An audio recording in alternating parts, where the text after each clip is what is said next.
We're on the air. Okay, I'm co-chair Ben Ruddle. I'm sitting in for Kurt. I believe Kurt is dialing in. Is that right? Do we have anybody online? I can't see. Okay, no.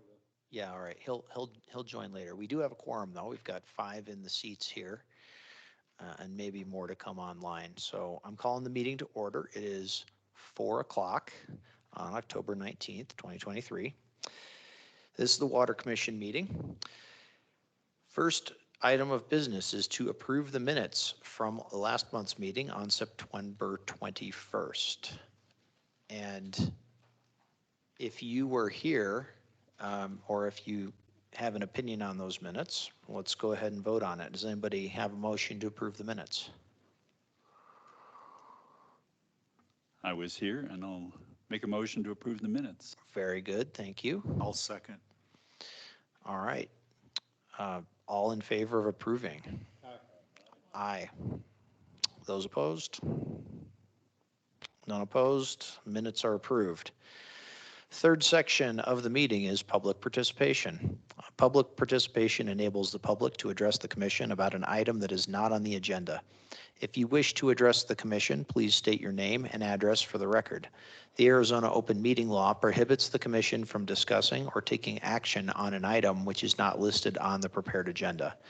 The commission members may, however, respond to criticism made by those addressing the commission, or ask staff to review a matter, or ask that a matter be placed on a future agenda. Public comments should be limited to 3 minutes or less of reading time. Would anyone like to address the commission from the public?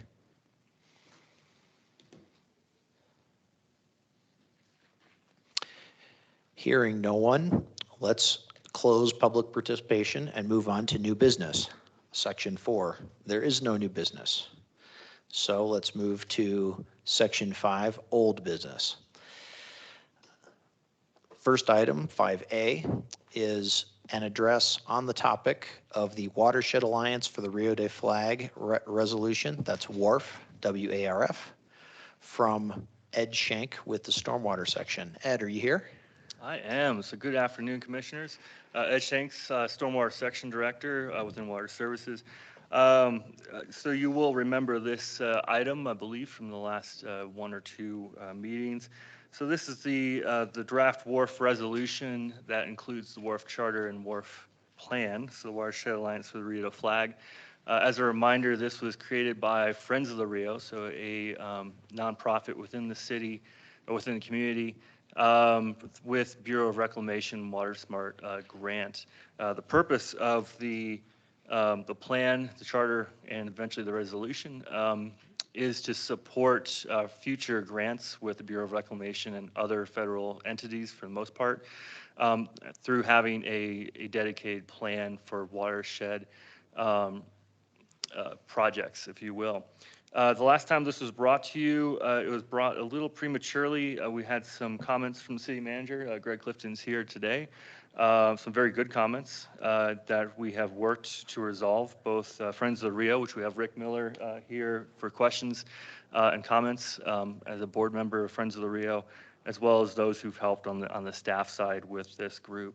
So with the really great comments of the city manager, just want to walk through some of those. I know you're aware of them. One is that more time was needed to properly review the documents that were put forward. So we have had some time to review that, still actively reviewing it as well, to make sure that the resolution, the draft plan, the charter do not go above and beyond the stated objective. So some particular concerns that have been addressed. One was making sure that the Rio de Flag flood control project, which is obviously a multi-decadal stormwater project within the city of Flagstaff that will transform the south side community as well as the downtown neighborhoods, to make sure that that was properly addressed within the plan, which I believe Rick can speak to, but from what I've looked at, it has been more addressed within the plan itself. Identifying it as an obvious priority within the community, as well as showing that there is support within the community for this multi-decadal project of the Army Corps with the city of Flagstaff. Another significant comment and a good catch was this idea of a water advisory board. So this was under the priority projects of the plan, and also is mentioned briefly in the charter. This was brought up as a board that could have some political powers within the watershed. Talking with Friends of the Rio in meetings, we're not really sure where that came from. It looked like it was a recommendation from one of the stakeholders. So that has been changed. Any political power, whether explicit or implicit, has been removed from both the charter and the priority projects about this said water advisory board. Really, it's been removed and couched in a way that the WARF members will be working towards supporting the local stakeholders with future projects, which is really the intent of it. So meeting the intent. The last thing that was really mentioned was the fact in the resolution that there was a section where it was allowing mayor and council to have control over some of these capital projects and city maintenance activities, thereby kind of working roundabout from the city management perspective. And again, I think this was poor wording, so this wording has been changed, which you'll see in the red lines that were sent out earlier this week. Apologies, it wasn't sent out much earlier. So with that, I think we were able to address between the Friends of the Rio and city staff the very good catches and comments of the city manager.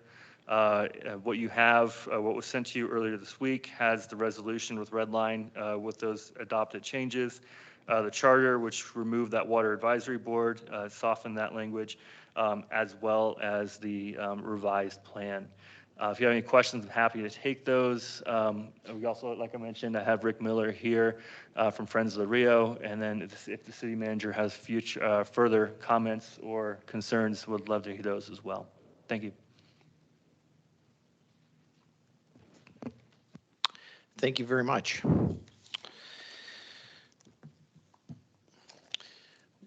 What sort of action is required on this report? At this time, we're just looking for support to move this to the city council for the resolution to be adopted by city council. Could I Okay, ask a discussion, question please. So, WARF, what is the initial funding for this grant that created WARF?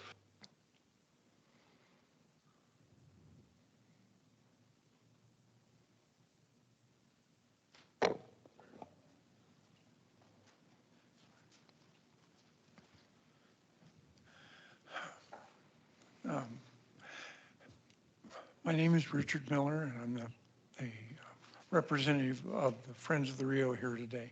And the answer is, it came from a grant from the Bureau of Reclamation under their Water Smart program. It was originally designed to do two things. One was create a watershed stakeholders group, and the other one was have us complete a plan for the watershed.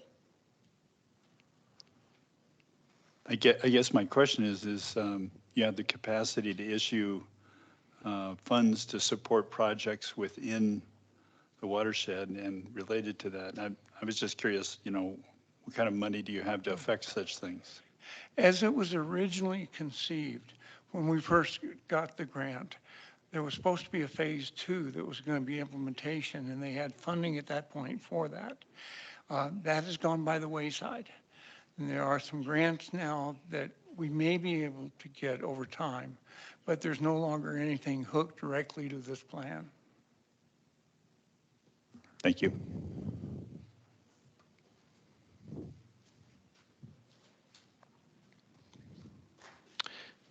Go ahead. I know we don't need a motion, but I would make a motion that we recommend approval of the resolution to council.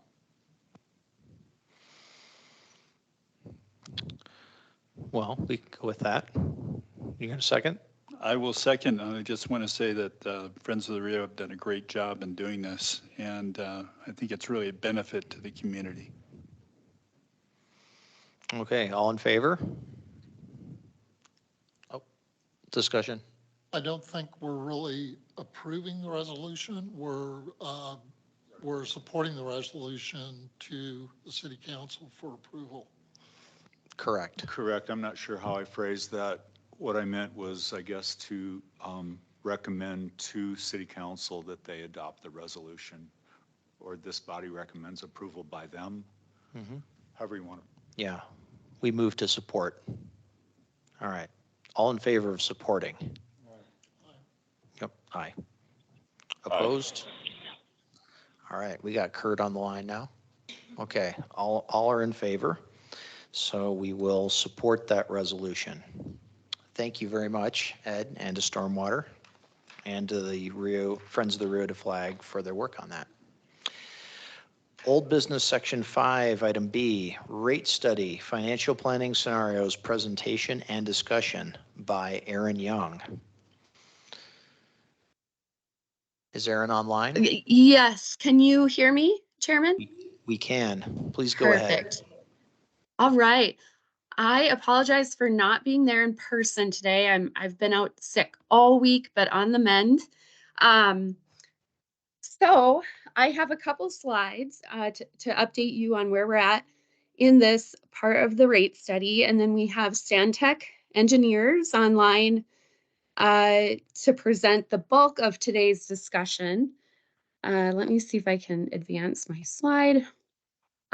First update is that we have a project website. It's cleanwaterflagstaff.com, and just checking, you can see my screen.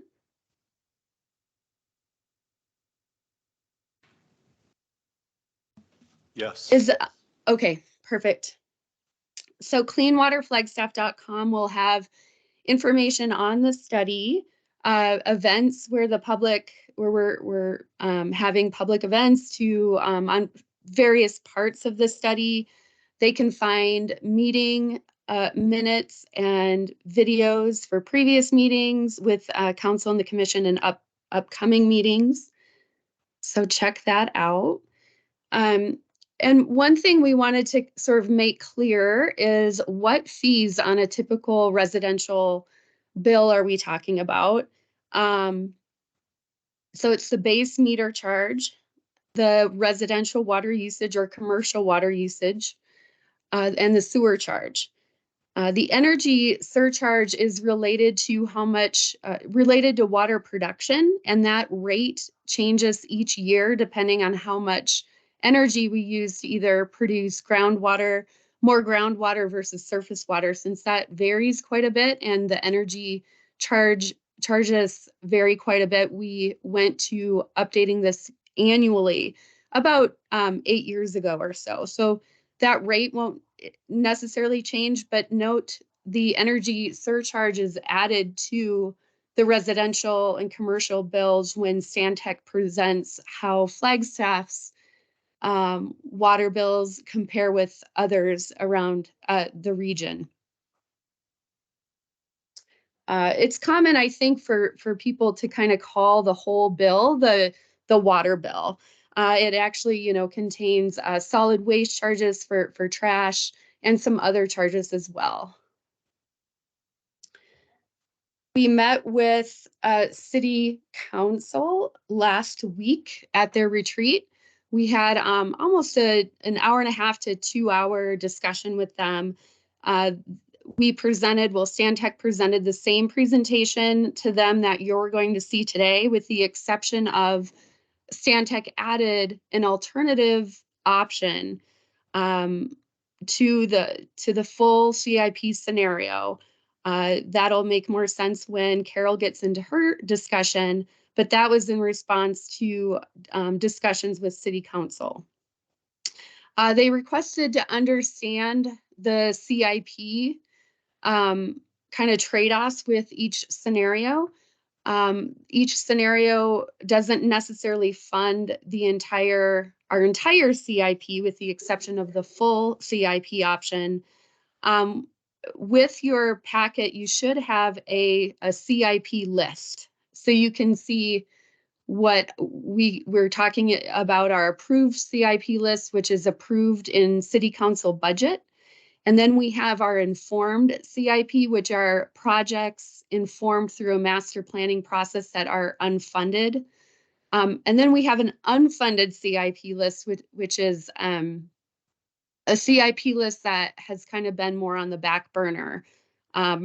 Maybe projects that are slightly longer term or that we felt more comfortable deferring than others. We had to pick some to defer, so that's kind of the list that got deferred. And that should make more sense when Carol gets into her discussion today, but also when we meet on Monday for the joint work session.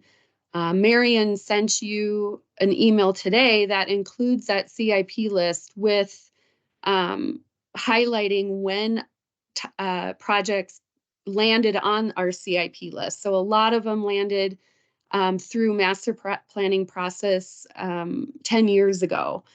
So that's kind of in response to council's questions for clarification. We talked a bit about grant funding and or other financing of projects. We'll probably have to talk about that after the joint meeting on Monday. And that's where we get into kind of, more funding strategies with rate design, but also what projects are growth related and which are eligible for, grants.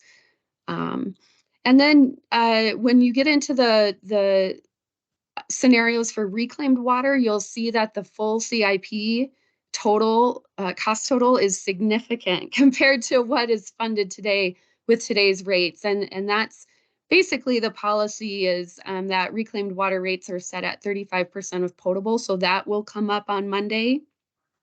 And then they had, expressed just the cost of living and adding more to our community in terms of funding. We realize that that is a concern and something we can work through more in the rate design part of the study.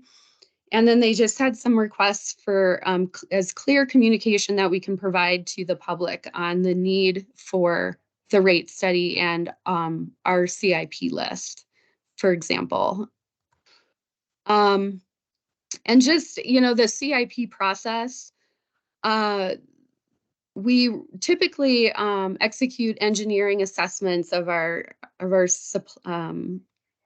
infrastructure systems about every 5 years. We have the Water Infrastructure Master Plan from 2015, I believe, and the Sewer System Master Plan from 2014. The SCADA Master Plan is from 2014, and we have a more recent Biosolids Master Plan. But the process that the engineers go through to assess our system functions drives our CIP. So our response to, if what would happen if we're not funding some of these projects, the projects on that list are all important. They've all been identified as priority projects at some point in time.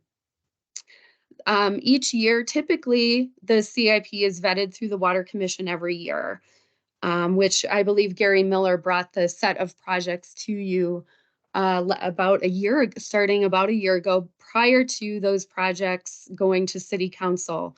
Typically, our request for funding is greater than the revenues. That's been the issue over the past 5 years or so, since we haven't had a rate increase since 2020. And we have to reduce our CIP budget to match, the constraints of the revenue projections of each year. So, let's see. And in terms of grants, we're sort of seeing an unprecedented amount of money available today compared to just the past 10 years that I've been here. Sometimes grants can help speed up projects, but they can also delay delivery. In some cases, federal funds might spark a NEPA investigation that might delay a project a year. So we have to be careful with our priority projects that applying for a grant isn't going to delay a priority project that might be a single point of failure, let's say. And so council wanted to know our history of receiving grants for water, wastewater, and reclaimed water, and really the availability for aging infrastructure, which is a lot of our CIP needs. It's sort of a limited availability for grants. There are loan opportunities, but we're doing our best, to keep the pulse on possibilities. And we've actually pledged $25 million in grant funding on the water fund. So I believe Carol will kind of touch on that today possibly, but you should see more of that on Monday. Our next meeting is that joint meeting with the commission and city council at 2:30 on Monday. I think most of you can make it, which is fantastic. It's upstairs on the second floor. That will be recorded if you're unable to make it. At the end of today's meeting, I'll ask you about the December 21st Water Commission meeting, if you're able to make that, or if we might look at December 14th. We would like for Stantec to present to you in December on the next part of the study, which is cost allocations, so that we can keep this study moving along. With that, I could take some questions now before I turn it over to Stantec. And any questions for me? I have one. This is Kurt. I know Shannon and the team were working on a updated facilities master plan. So does that play into this yet? Or in terms of CIP, I would imagine that's going to drive some of that. So I just want to understand how the two may or may not be connected. That could definitely influence the CIP list that we have. The CIP list that we have is some of it is the collection system. And so that facility master plan will not obviously inform the collection side, but there might be some like project swapping. And whether or not it informs any, a different amount of investment into the facility master plan is, I guess, yet to be. I think that the timing is off a little bit, but we're planning 10 years out, so we'll have some flexibility to adjust when that master plan comes out. That is my answer, and you could ask that question again on Monday when we'll have Shannon in the room too. Okay. Yeah, I just want to make sure they're not disconnected, because that would be a shame, right? So, yeah. The intent is to do these master plan updates every 5 years as kind of a check-in and hopefully not a total shock. So you're making smaller adjustments, but yeah, we've been a little behind on our master planning efforts, so. Aaron, this is John Ullman. I'm going to ask a dumb question, perhaps. So operations and maintenance is paid by folks who pay their water bills, correct? Yes. And the CIP is paid by hookup fees for meters for new users. Is that correct? The growth-related projects are funded by the capacity fees. How does bonds that have been passed by the general population, the City of Flagstaff folks, and grants work into this exactly? How do you account for that in your budgeting? So that might be a two-part question, starting with Rick and possibly Carol. So Rick, I'm glad to see you on. Are you able to address that question? I think that probably the bond side. Or Carol, you could probably address both. Hi, Aaron. I'm here in person today. Oh, hello.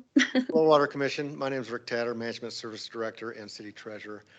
For the bond projects, those are not within the water wastewater plans. We keep those in a secondary property tax capital project fund. And those are managed with those taxes, the debt will issue on those. So those will be totally separate from the rate study. So we'll deliver those under those capital project funds. As far as grants, go ahead. They wouldn't be listed on this list of projects then? No, the spruce wash, the wastewater improvements, those are in a separate fund at this time. The ones that were approved by the public in 20, what year was it, 2022? Sorry, is that confusing? I'll give you a specific example. There is rather large, the largest amount of request in this is for the Red Gap Ranch pipeline at $260 million. So is that a CIP because it's on here? Or are you looking for money for elsewhere to pay for that? Because I don't even know if I don't Yeah, think you want to that's- raise that That much. is- That's unfunded at this time. Yeah. Right. There are no physical Red Gap Ranch project costs in the budgets at this time. That's just listed to indicate that and a wastewater, a new wastewater advanced treatment facility. We would look to fund those projects differently than with rates. I And apologize. city It doesn't council say. would need to provide direction to construct Red Gap Ranch before we invest any money in physical infrastructure. I was just going to say on Red Gap Ranch, there are a number of small projects, right? Like hydrologic study, right-of-way mapping, et cetera, that are in the CIP, correct? Yeah, those have been in the CIP for quite a long time. After the citizens voted for Red Gap Ranch voted for water security.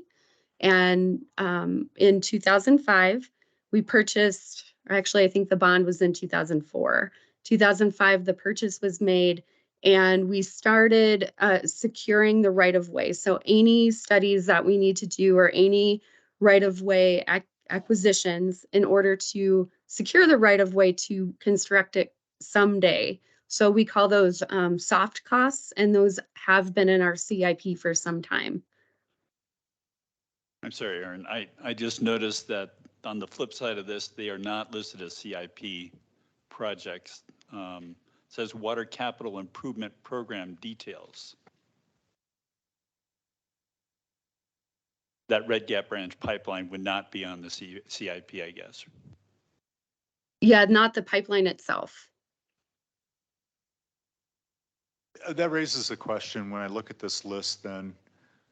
In my mind, I'm looking at all the CIP being rolled into the rate so that it's fully funded. And I do see that Red Gap ridiculously high number on there.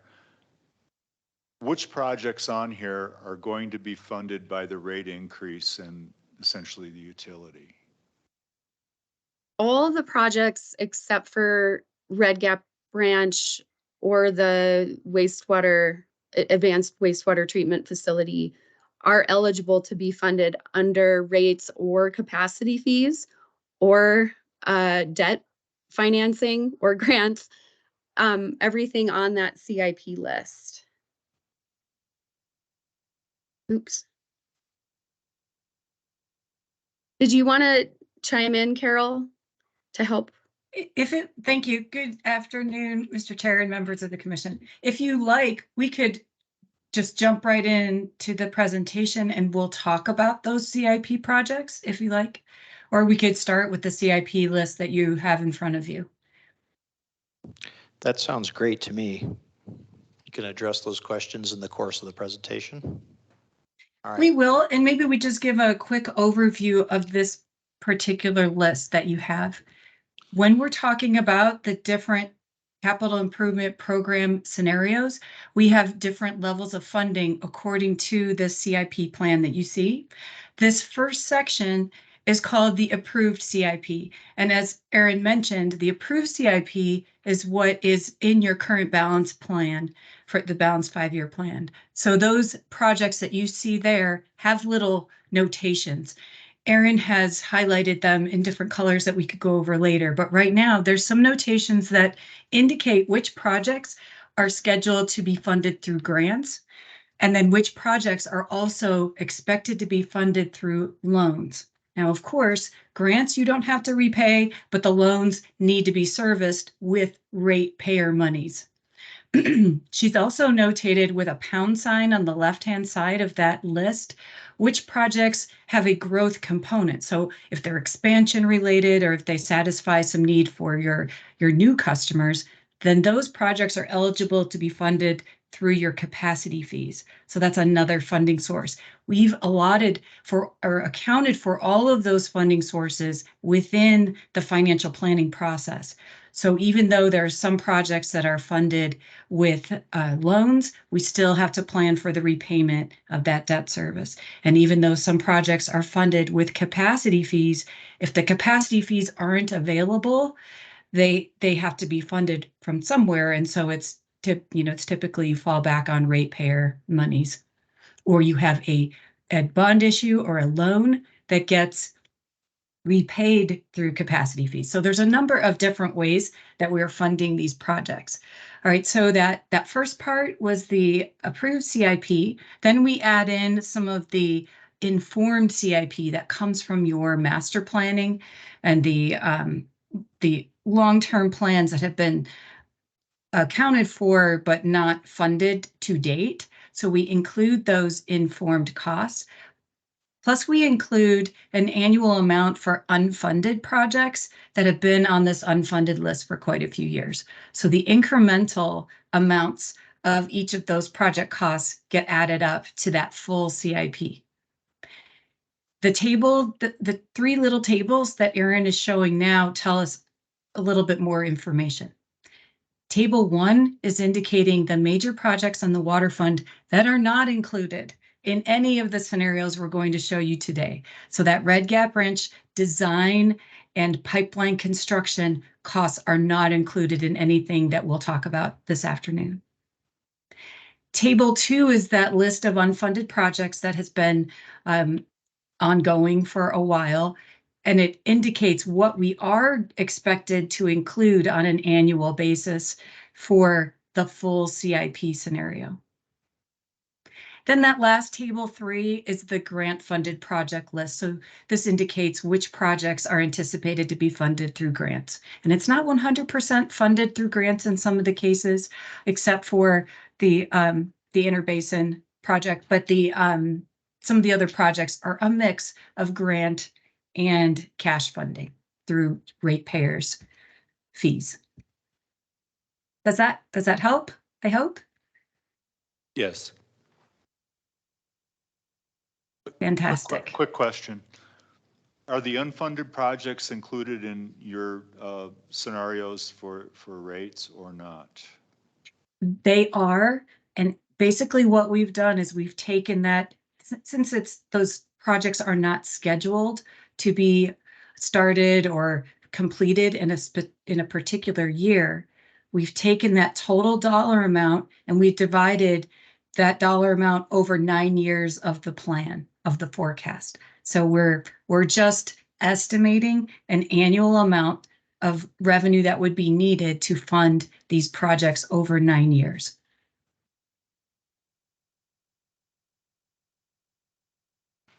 I'd like to add in, I think it's really important to note that all the yellow projects were on our 10-year CIP. At some point in time, they've been deferred to this backlog. It would be great to fund them all because they're all very important. Just so you guys know, I don't, unless my copy does not have the yellow and the red and the blue, right? Me either. Yes. Yeah, Malcolm, Marion should be sending this version out to you. And this will come with the packet to City Council on Monday. Thanks. I just emailed it this afternoon through about 3:30.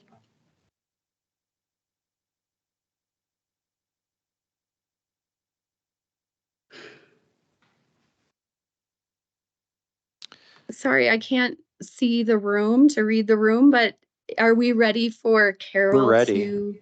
Yeah, okay. Yeah. Take it away, Carol. Dive in. Excellent. Thank you, Erin. And thanks to everybody that our Stantec team has been working with over the past few months. And Mr. Chair and members of the commission, we last spoke with you, I think, in mid-August. So since mid-August, we've been working very hard with your staff, excuse me, to develop these scenarios. And hopefully my screen is being shared right now. I see it. Okay, fantastic. So we'll be talking about the rate study in terms of these financial planning scenarios that we presented last week to the City Council. Today, we'll be going over the scope very briefly and remind you of the policy strategies that are driving the rate study. We'll look at the financial planning scenarios that we've been talking about and discuss key assumptions and the capital funding levels for each of these scenarios. We'll look at the preliminary findings by each service, so water, wastewater, and reclaimed water, and then we'll ask for your feedback at the end of each at the end of each section. So it's a lot of information, but we're going to pause to get your thoughts. A brief overview of what we're doing. If you remember, we came and talked to you, we talked to you virtually about the rate study and the different tasks. Oh, now I can see everybody in the room. That's fantastic. Thank you.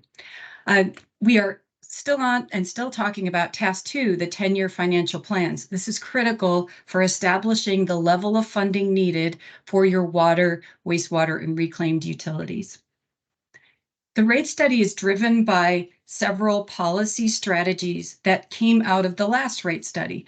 And these strategies we reviewed with you back in August, and they have a lot to do with making sure that water services is funded and that ratepayers pay their costs of service, and that we are looking at legal and equitable and proportional rates. That's our end goal. The financial planning scenarios that we've been talking about are listed here on this slide. We have added this 4th scenario, as Erin mentioned at the beginning. So Council received this similar slide without scenario 4. That came out of the meeting. So scenario 1 is called the CPI, or Consumer Price Index Increase scenario. In this scenario, we're looking at rate adjustments beginning in 2025 that mirror the latest change in the Consumer Price Index. So that goes from July 2022 through July 2023. So it's a year-over-year change. That change is approximately 5%. It rounds to 5%. So we're looking at 5% annual rate adjustments from 2025 all the way to 2033. So yes, that's a 9-year forecast. So we're looking at maintaining target reserve balances that are financial policies for the water services. We're looking at operations and maintenance levels that we'll describe, and capital project investments as we just went over. Scenario 2 is a smooth catch-up scenario. This means that from the last rate adjustment, from your last rate increase for water and wastewater only, not stormwater, but water and wastewater, the escalations in costs have increased over time, so that we're looking at your last rate adjustment in 2020 all the way to what we're proposing for 2025. If you did that all at once, it would be a very large increase, but we're proposing that you smooth that increase out over 5 years from 2025, fiscal year 2025 through fiscal year 2029. And after that, just maintain that annual CPI increase. That could change. This is, again, a projection after 2029. Scenario 3 is the full funding scenario. This is where we calculate the rate adjustments needed to fully fund all of the operating and capital needs of each of the funds: water, wastewater, and reclaimed water. This particular approach looks at where you are today with no adjustments to escalations for capital, and we'll discuss that, to a fully funded system. That last scenario that was added was based on feedback from council, and it actually is an alternative to the full funding scenario. So the goal was to still fully fund all the capital projects that we've identified and we just discussed, but on a more levelized rate adjustment basis. And you'll see what we mean about that when we get to that slide. The key financial assumptions and adjustments, I believe, were first presented to you by Erin last month. So the basic assumptions that are common to all of those funds, water, wastewater, and reclaimed water, are listed on this table, with the exception of growth. So for growth, we're assuming that the increase in customers over time is 1% annually. That asterisk means that the Reclaimed Water Fund has no growth assumptions because it's a limited system. So we're not assuming any growth in that system. But for water and wastewater, based on historical projections and some future projections and changes in population in the area, we're assuming 1% annually. The reserve targets, as I mentioned, were based on your financial policies, and that's equal to 90 days of operations and maintenance expenses for each of the funds. The debt service coverage factor means that the system needs to recover a certain amount of revenue each year that net of operating expenses must cover the debt service for that fund plus some. So that target, what we're targeting is 125% or 1.25 times the annual debt service in each fund, even though the minimum is actually 1.2 times. So a little bit higher target gives a little bit more of a management type, a recommended management level of revenue each year. The base operating budget means that we took a fresh look, your team took a fresh look at the operating budget needed to maintain your good system. So we have that balanced operations and maintenance budget from finance that has been adjusted to reflect several things. It's been adjusted to reflect the higher, higher escalation in some of your expenses, such as chemicals and electricity expenses, plus carry forwards from the prior year, and even one-time requests. So requests that are just for 1 year. We also are including estimates for operating capital that have been reduced in the past. So this base operating budget is what it represents, the true needs of operating and maintaining your system. I mentioned the cost escalation factors. The default escalation factor each year applied to your expenditures is 3.5%. Chemicals, utilities, and equipment maintenance are higher at 6% because of actual costs and actual contracts for some of these products like chemicals. Now we move on to the CIP. The CIP escalation has been applied starting in 2025, and we're looking at a 4% escalation rate. And that's an escalation in all of the costs involved in constructing your capital improvements. So labor and materials and all of that. And we'll talk a little bit more about that as well.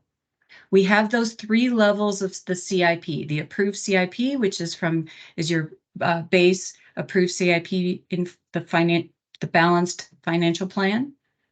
The informed CIP includes projects from your master plans. And then the unfunded CIP, as we discussed, includes that list of projects that have been deferred for quite a few years. We already talked about funding sources, so this is pretty appropriate. The funding sources that are balanced within each one of these financial plans includes rate revenues, of course, that's your primary source of revenue from your ratepayers. We are also looking at fund balances because if you have an available fund balance, we want to maximize the use of those monies but without dropping below the minimum targets. We also have debt, so you're able to take advantage of low interest loans from the state or even revenue bonds if needed. But right now we're just looking at low interest loans from the state. We're also looking at grant funding and capacity fees, just like we discussed. So our modeling balances all of those sources of funds to achieve the needed funding for all of your requirements. Grant funding, as Erin mentioned earlier, is estimated to be $25.9 million for water and $3.2 million in reclaimed water. No grants are currently anticipated for wastewater.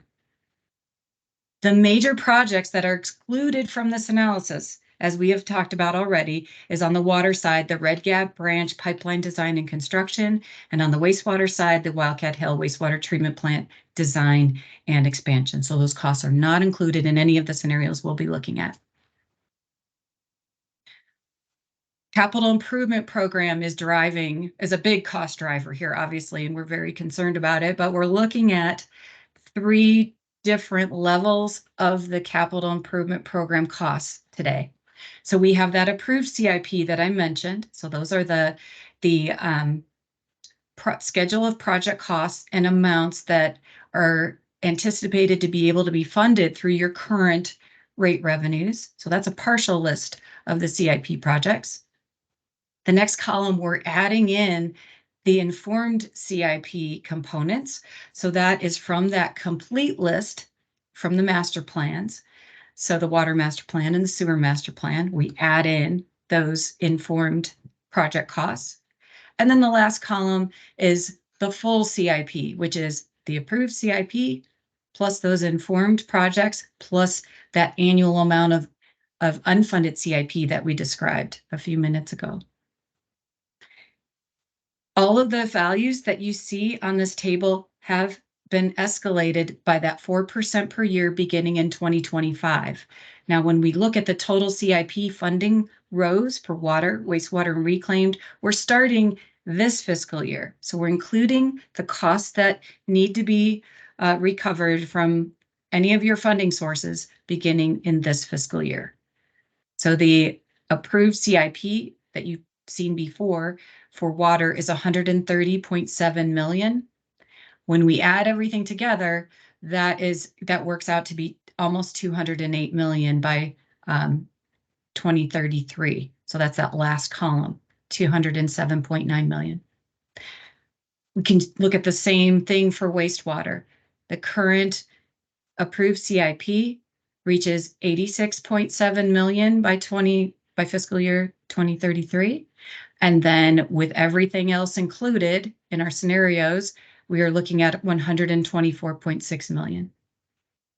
And on the reclaim side has a big difference, and that's because of the identifying the funding sources for those additional projects. So we're starting at 5.2 million for reclaimed water projects in the approved CIP, and that goes up to 68.6 million for the full CIP. You'll see these numbers again in the subsequent slides. Before we get there, however, I wanted to bring up a couple things, and I know a lot of you are familiar with what's been going on in the all the industries lately, because we hear about it all the time, inflation. We're showing you a series of charts that represent changes in prices over time from a particular index called the FRED, or Federal Reserve Economic Data Index. This comes from the Bureau of Labor and Statistics, and the Federal Reserve Bank of St. Louis actually produces this. It's a fascinating website if you need to go there. However, the first chart we're showing you is the National Commodity Index for plastic water pipe. The vertical red line on these charts represents the date of when your last rate increase was implemented, and that was January of 2020. Since January of 2020 to June of 2023 this year, those prices have gone up 132%. For chemicals, that's the right-hand side graph, those costs have gone up 31%.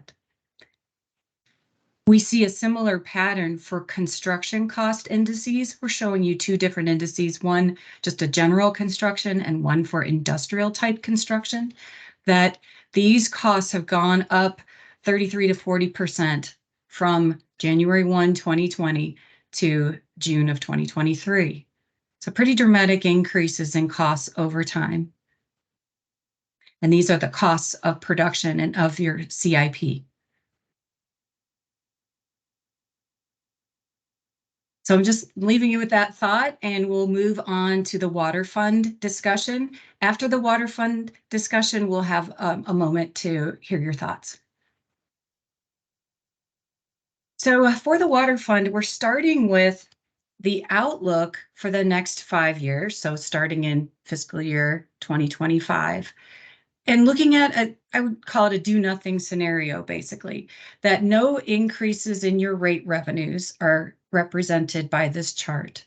But we are looking at differences in your costs, so your expenditures, that are based on that base operating budget I mentioned. So it's different from your balanced 5-year plan.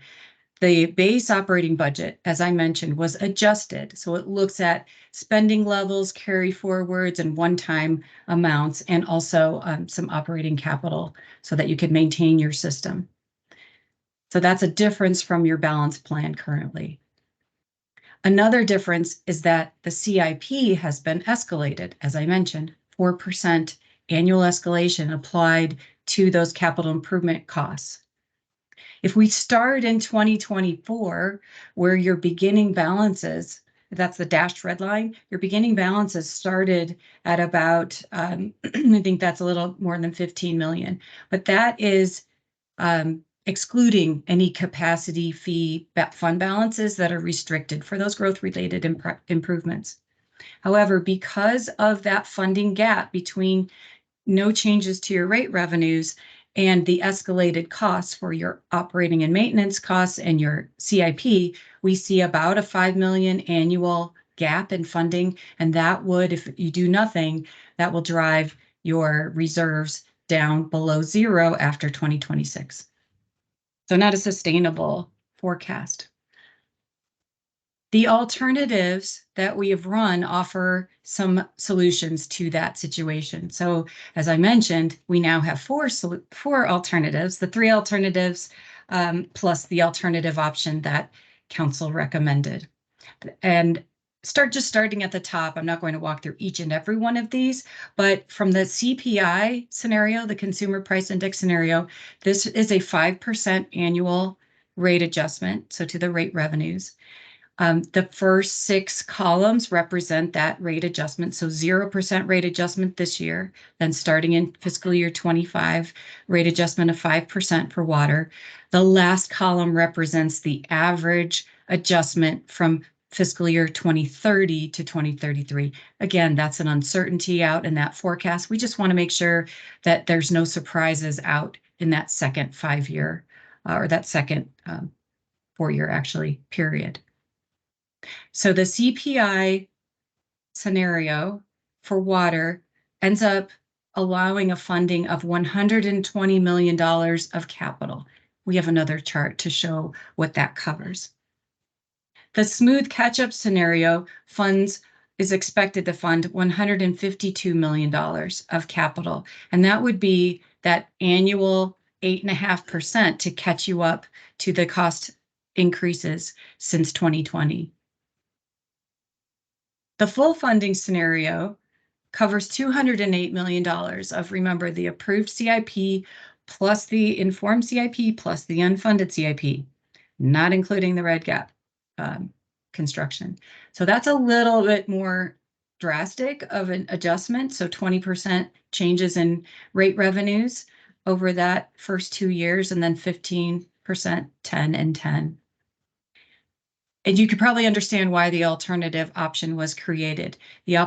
This option reflects the full funding scenario with a level plan for rate adjustments. And that would be 5 years of 15% rate adjustments, followed by an estimated 5% thereafter.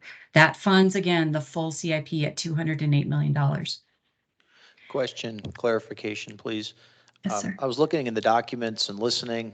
I think I just heard you say full funding includes Wildcat expansion, but not Red Gap Ranch.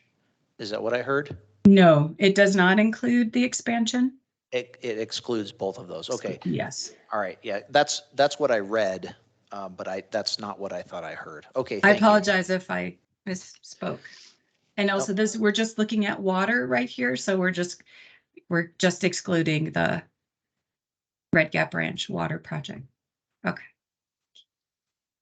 Percentages are sometimes difficult to put into practical examples. So what we did is we have the same chart, but we're showing you what those adjustments would do to a typical single-family residential bill. So this is a 3/4-inch meter using an average of 4,000 gallons of water a month. What we're showing is the same 4 scenarios, but each year, what would that bill change or increase by each month? So for this first example, these are incremental changes. So the current bill would go up by $1.54. for that scenario. The next year, that total would go up by $1.62. So each year you have an additional amount based on the percentage rate adjustment for these scenarios. We have the same thing for the smooth catch up. So that one's a little bit more because it's funding more capital as well, $2.62. And then the full funding, the first year impact would be $6.19. The alternative option would start at a bill impact per month for this typical user of $4.66. Now, this does the impact on a bill depends on how much water is used, and it also depends on the customer type and the meter size. So this is just an example. We show the same. Oh, I'm sorry. We don't show the same for commercial, but we have another chart for commercial for you. As I mentioned, the different levels and the different scenarios fund different amounts of capital improvement costs. And this is, again, including grants. It's including loans. So we do anticipate some loans. So it would be the amount that would be needed for the actual project. So the CPI scenario is funding the approved scenario or approved CIP, but without escalation. The second set of bars doesn't show truly what we expect those project costs to be when they are constructed. So this is just showing you what that CIP is without cost escalation. When you add in cost escalation, you see that the approved CIP is slightly higher than that CPI amount of amount of capital being funded. The second bar with cost escalation is the approved plus informed, because you can see it's just shy of 200 million. And then the full CIP with escalation is 208 million. And it is only the full funding scenario and the alternative option that covers your full CIP with escalation. We have a couple other charts to demonstrate these different scenarios for you. This is a similar chart to what we just discussed, but it shows the annual amount of capital improvements funded for each scenario. So again, the colors are consistent. So you have the blue line for the consumer price index scenario, and that's the lowest amount of capital funded. It's pretty consistent here. As same with the smooth catch up, you can fund a little bit more project costs.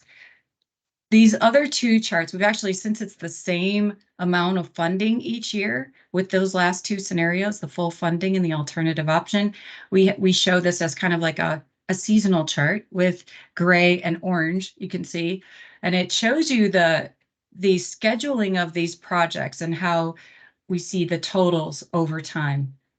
So you have peak years in 2029 and 2031 for specific projects. And you can also see that on your CIP handout for those years. That's the schedule or the forecast of the expenditures. Let's go back to that typical residential water bill. So this is the 3/4 inch meter customer using 4,000 gallons a month. And you'll see that it is they're pretty consistent with how you would expect those bills to increase given those changes in the bill. By 2029, the last two scenarios, the full funding scenario and the alternative option converge to the same bill. That's because we have to fund the same amount of project costs and operating costs. We're just getting there a little more slowly with the alternative option, and we end up at the same amount. But you'll see the difference. It's $20 difference in a monthly bill between that smooth catch up and the full funding options. Another caveat that we wanted to mention is we still have a rate design task to complete for the rate study. So these bills represent just across the board increases, meaning those rate adjustments are applied to the monthly fixed service charge and all of the tiered volumetric rates for the users. So that a typical customer may see their bill go up by these amounts, but it could change once we go and look at the rate design, just to keep that in mind. We show the same kind of chart as I mentioned for commercial customers. This particular commercial customer has a 2-inch water meter and a monthly usage of 30,000 gallons. We understand that not everyone's bill, not every commercial customer is the same, and they use water differently. This is just one example. And it shows you the similar type of a profile to the residential customers, that the bills increase over time until 2029 when the full funding scenarios converge. And then you see the projection at the end of the total monthly bill. Just a couple more charts for water. Back in August, we showed you a bill comparison chart, and this is for the different components of a typical water bill. So a usage component, which is the blue type bars, and then a base component or that fixed component that is the orange part. So the peers that we surveyed are here on the chart. The average bill for these customers, the average monthly bill is $33. Flagstaff, your city current typical bill is a little bit higher than average because of the water energy rate. So previously, if you remember this chart, we hadn't included the energy rate component, and so now we've added it as that purple component. So this is the energy surcharge on like customers' bill? Yes, yes. And as Aaron mentioned, we're not applying any rate increases to that calculation. That's a separately calculated rate per 1,000 gallons.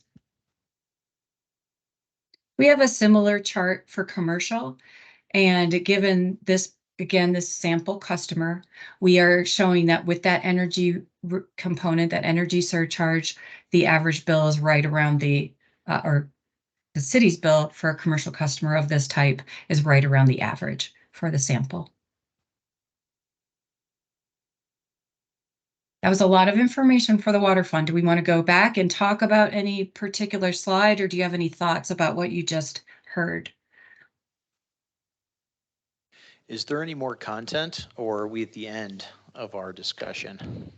We have the same set of slides for wastewater and for reclaimed. We should probably, if you all agree, keep it rolling, because those things need to be considered jointly. Perhaps we could ask for any clarifying questions on water before moving on.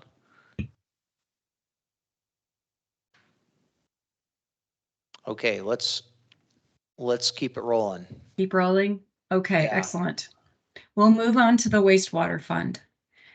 Just as we showed you for the water fund, the 5-year financial outlook for doing nothing on the rates shows you that the cash reserves are exhausted by 2025.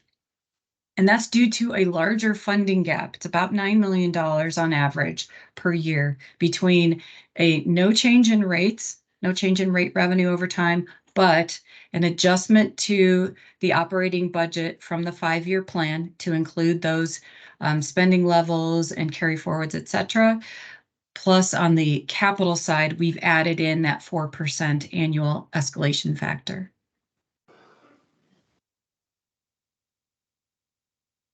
We show the same 4 scenarios for wastewater. So you'll see that the CPI scenario is again 5% rate adjustment each year. That funds $72 million of the total CIP. A smooth catch-up of 8.5% rate adjustments each year is expected to fund $90 million of projects. And the full funding is $125 million with some 2 years of 70% rate adjustments. Now, what's different about this scenario or this version for wastewater is that under the alternative option, it looks a little different. If we know that the full CIP fully funded is $125 million, the alternative option is $139 million. This is because for this scenario, we were able to come up with a lower rate adjustment and a more smooth rate adjustment over the 5 years. You'll see that it goes from 25% to 15 10% in the fourth year, and then down to 5% in the fifth year, because we were able to estimate that some project costs could be deferred out of the first 3 years and brought back in the later period. But of course, when you defer projects and bring them back into the capital plan later in the period, the cost goes up because of escalation. So we have a little bit more in total project costs than the full funding. So that's why you see 139 million. This scenario also includes more financing through loans because of that, the whole balancing of the sources of funds and the rate revenues. So this scenario is was reviewed with council last week. On a ratepayer basis, for a typical single-family wastewater customer using 4,000 gallons, or their bill would be based on 4,000 gallons, you see the incremental change expected in their monthly bills. So $1.08 for the first fiscal year for the Consumer Price Index version, and then $1.80 for the smooth catch-up, $15 for the full funding scenario, and then the alternative option would be an additional $5.36 on a monthly bill. And then, so then you see the incremental amount each year.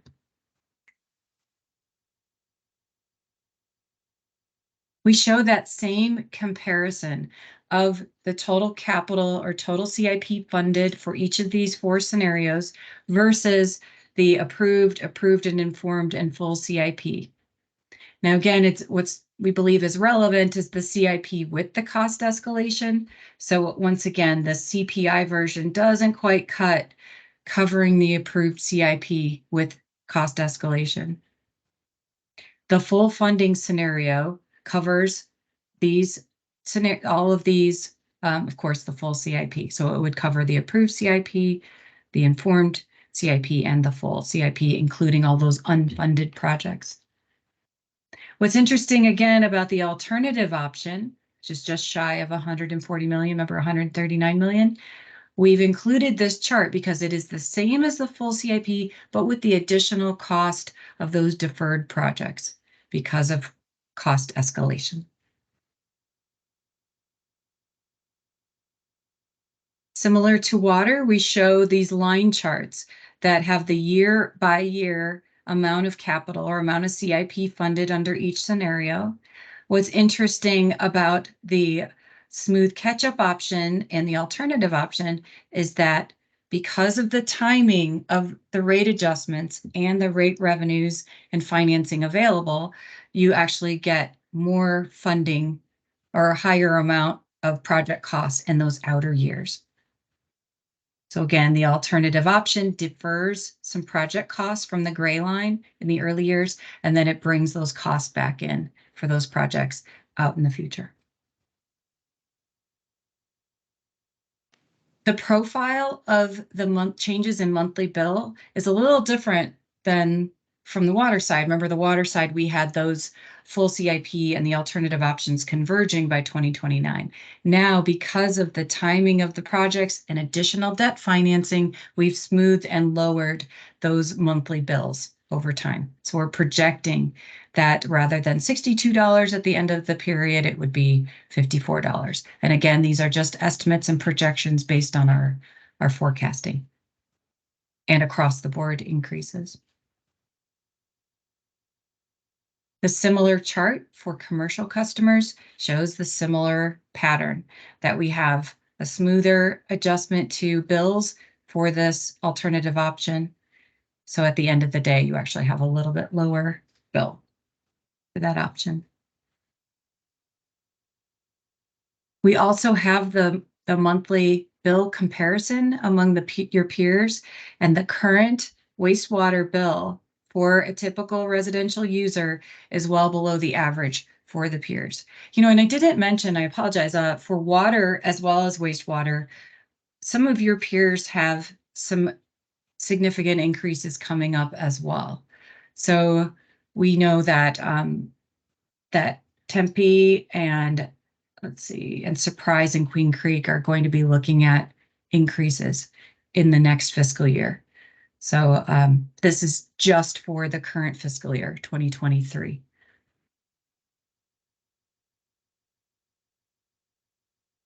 The commercial bill comparison looks the same as what you saw back in August, that the typical or the commercial bill at 30,000 gallons is at $170, and the average for the peers is 186. And again, these utilities are most likely going to increase their rates next year as well.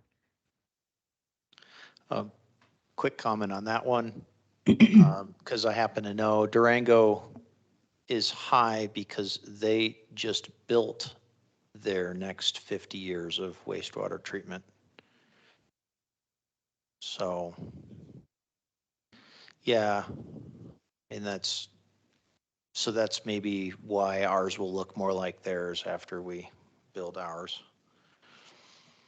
And thank you for that, because you point out something that it's critical to remember when we're looking at bill comparisons for other communities, is you never know where they are on their capital improvement planning stage or phase. You know, they could have just, like you said, just built their next increment of capacity, or they're behind and have deferred projects. So it's just something to keep in mind when we look at these comparisons. I would also add that I don't take a lot of stock in comparison with other communities, because especially on the water, because the cost of water, we pump a lot of ours from 2,000 feet under the ground, whereas CAP provides a lot to the valley. So I think the cost of water production, as well as maybe wastewater treatment, can significantly be different between communities. You're right. I was just talking to a community on Monday where they have 3 water providers that charges a lot more than what you would pay if you had control over your own water supply. I guess this might be an appropriate time to ask this. I'm looking at my water bill, and I noticed that for the sewage charge, it only uses the tier 1 cost, not the tier 2 costs. I had a water leak that month, and so I incurred tier 2 costs. What's going on with that?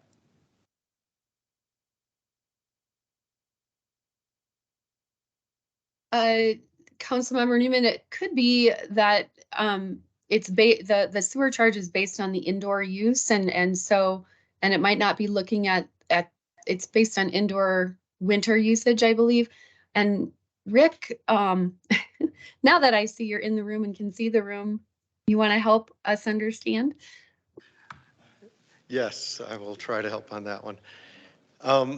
Sewer does not have a tiered structure, so we don't see tiers within your sewer rates, for one thing. As far as it not matching the water consumption, that's because for residential customers, we use that winter quarter average. So we average your winter months, so we understand that's most likely your indoor use. We set that every April or May, I believe, and we keep that number throughout the year, understanding other stuff was used exterior likely. So that's why that stays for the year. Does that help? No. You're refreshing my memory. Thank you. All right. Oh, please continue. Okay, thank you. That is the end of the wastewater discussion. Now we'll move to reclaimed, and we have a similar story with reclaimed. We have that current 5-year financial outlook. It's a little different because of the higher fund balances and lower CIP, as I mentioned earlier. But here we're projecting that your cash reserves would be exhausted by 2029 if you do nothing, so to the rates. And this is about $500,000 annually in a funding gap between the rate revenues projected and the annual operating and capital project expenses. And once again, just a reminder that the operating expenses are representing the base operating budget that includes some adjustments from the balanced 5-year plan. And the approved CIP also includes that cost escalation. The 4 scenarios are represented by this chart. The CPI and smooth catch-up are look similar to what we saw for water and wastewater. The CPI scenario funds $7 million of capital. The smooth catch-up funds $8 million. The full funding funds the full $69 million, but you may not like the answers. They are high, to say the least. So that's why the alternative option was also considered. There's another element to reclaimed water, and that's your policy of keeping the reclaimed water rates at a percentage of potable water. So for the most part, they are supposed to be 35% of the potable water rate. So by policy, we're limited, and therefore the alternative option in this chart mirrors the water rate adjustments. So right now, the reclaimed rate is 35% of, I think it's tier 2 of your potable water rate. Therefore, if you're adjusting a potable water rate by 15% per year, you can adjust your reclaimed water rate by 15% per year. And that would fund a total capital amount of $11 million. The impact on a typical bill, we're looking at a commercial bill for reclaimed water, use a 2-inch meter customer using 73,000 gallons for a month. And we see that the CPI increase that funds the lowest amount of capital would have an increase of $7.30 on a monthly bill of this amount. And then if we compare that against the alternative option, that would be an increase in $22.63 for this customer per month. And that would fund an additional $4 million of capital with that option. The comparison of the CIPs and the scenarios that are funding the CIPs is a little bit different. So the CPI approach, as you can see, would fund the CIP with escalation for the approved CIP, but the smooth catch-up wouldn't come close to. I mean, it would fund the approved CIP with cost escalation. Full funding, of course, covers the full funding, and the alternative option would get you, a little bit of your informed CIP on the reclaimed water side. Alternative sources would be needed to fund more projects on the reclaimed side. The line chart for each of the scenarios is shown here. The big peak here for 2027 and the early years are the Buffalo Park chlorine building upgrades. And I see in a couple other projects like the AWT pilot project. So there are some larger projects that are in the full CIP that would not get funded with these other scenarios. In another bill example would be a 2-inch meter using 28,000 gallons. So that would be a typical golf course. And you'll see the annual or the monthly bills, here. Similar story that you've seen before. Same, I'm kind of ignoring that full funding scenario, sorry, but that would be a much different bill for these customers. This customer that we showed earlier, the 2-inch meter using 73,000 gallons would have the bills here. And then a final example would be a large user that uses a lot of water, a lot of reclaimed water. Their monthly bill would be very close for all of these 3 options, and then quite different if you picked the full funding scenario. And that's the discussion of the financial planning alternatives. We have some additional slides that have to do with the website and some key milestones going forward, but I think this is the meat of the presentation. If you'd like to go back to anything in particular, and we could talk about any questions or your thoughts. Thank you very much. So we have, we've seen a lot of material here. The numbers are shockingly high, and we all knew this was coming. We knew that we would have this conversation on this commission and with the council, given the large capital costs that have been coming our way, and given the huge increases in inflation in the cost of doing everything. So I think that feeling that you're feeling in your gut right now is, it's been a long time coming, or several years coming anyway, but this is the moment. I would make a couple, so we could talk about this for a week. I mean, this conversation could go on. So I'd like to request that the commission maybe sets some goalposts for the conversation so that we can focus the discussion, because we're not going to be able to find all this money ourselves or solve this problem tonight. But what do you think the goalpost should look like? What do we need to get back to council on? And maybe we can just focus narrowly on that, and then table discussion for further consideration later. What do we owe the council and the people of Flagstaff from this meeting?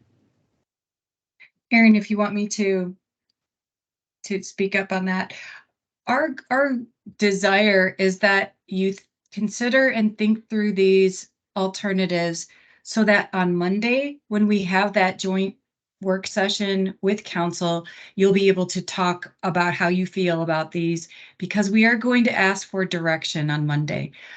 For the rate study to move forward, we need to know which scenario is recommended to be where we go forward. So say the CPI scenario, and it doesn't have to be the same scenario for each fund. You know, it could be different, but for your thoughts and recommendations and discussions with council, we would hope that you would just give us your thoughts on where you think this should go. Okay, so thank you. Why don't we take maybe a round robin approach here and just have hear from anybody on the commission who wants to ask a question. Let's I'd like to take you up on your suggestion, though, that I think I just heard, which is that what we talk about right now is comments that are intended to frame our homework and our thinking process for the Monday meeting, rather than having the Monday meeting now. But if there's anything that you need our consultants or staff or fellow commission members to think about between now and Monday, now would be a good time to raise those issues without trying to work through them all, because that's what Monday's for. How's that sound? All right, start with Malcolm. Yeah, I had one little question, but the bigger one is council formulated some of these other alternatives. Where can somebody give an overview of where council is right now, so we have a feeling of how they're thinking?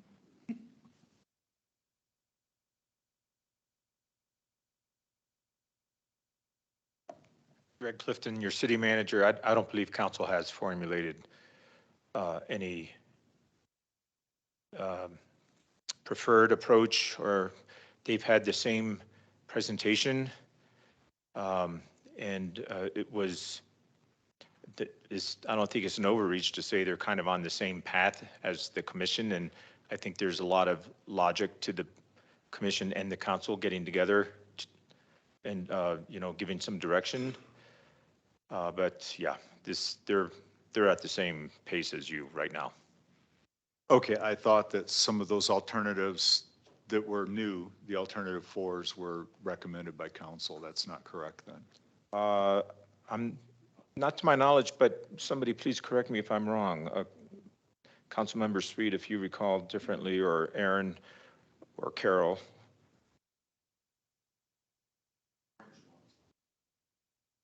Aaron, do you want to comment on that? This is Yeah, Andy I'm Burnham glad with you. Stantec. I could also, Oh. Aaron, if you'd like. Oh, Andy, go ahead. Sure. Welcome. So, yeah, this is Andy Burnham, also at Stantec. I was at the retreat and facilitating the presentation in Carol's absence, and really the alternative options as we were concluding the council retreat.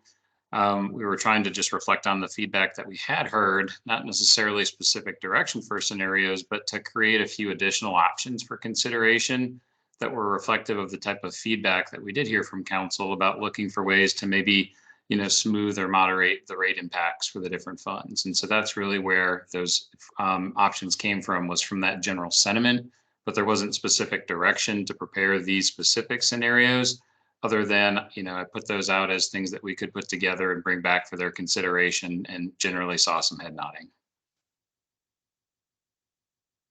Okay, thanks. And I have one little question just for clarification, and then I'm going to pass to whoever here wants to go. Just on the reclaim charts, the 2-inch golf course meter, am I correct in assuming that a golf course pays less than $100 a month for the water now?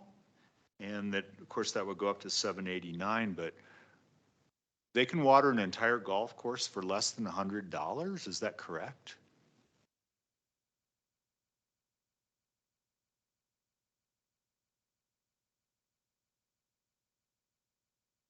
This is Andy Burnham with Stantec. I'll say this. I don't know that you could water a full golf course for 28,000 gallons. So we'll have to look into what this meter is for at the golf course. If it's being used for different purposes. I mean, I'm used to seeing golf course use more along the lines of, order of magnitude around 1 million gallons a month. So we'll need to do some research on this example that was selected.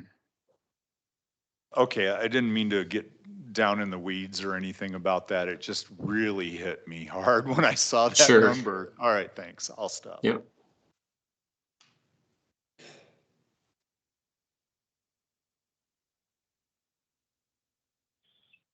I had a couple quick questions. All right, who's next? Kurt? Can you hear me? Yeah. We can hear you. Okay. So Carol, at one point we talked about a cost of service study relative to reclaimed water. If reclaimed water costs are not at 35%, as we've kind of allocated, can and should adjustments be made? That's question one. Question two, in these pricing scenarios that sort of push out increases, that means CIP is being pushed out, which means CIP is hit with higher inflation. My assumption is that means we're either going to get less or pay more for what we get if we sort of try to push the pain out. Just like your thoughts on that and how we balance that with city council perhaps. And then the third point I forget, so let's just do this too.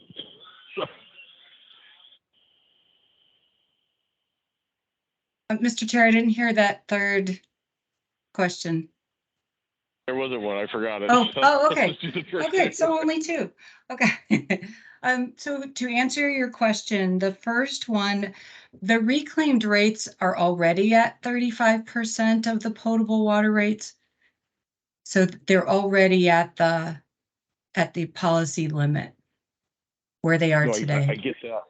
No, I understand that. But if we go through and do a cost study and determine that 35% is not accurate, that actually it's a 50%, 40%, what is the way to address that?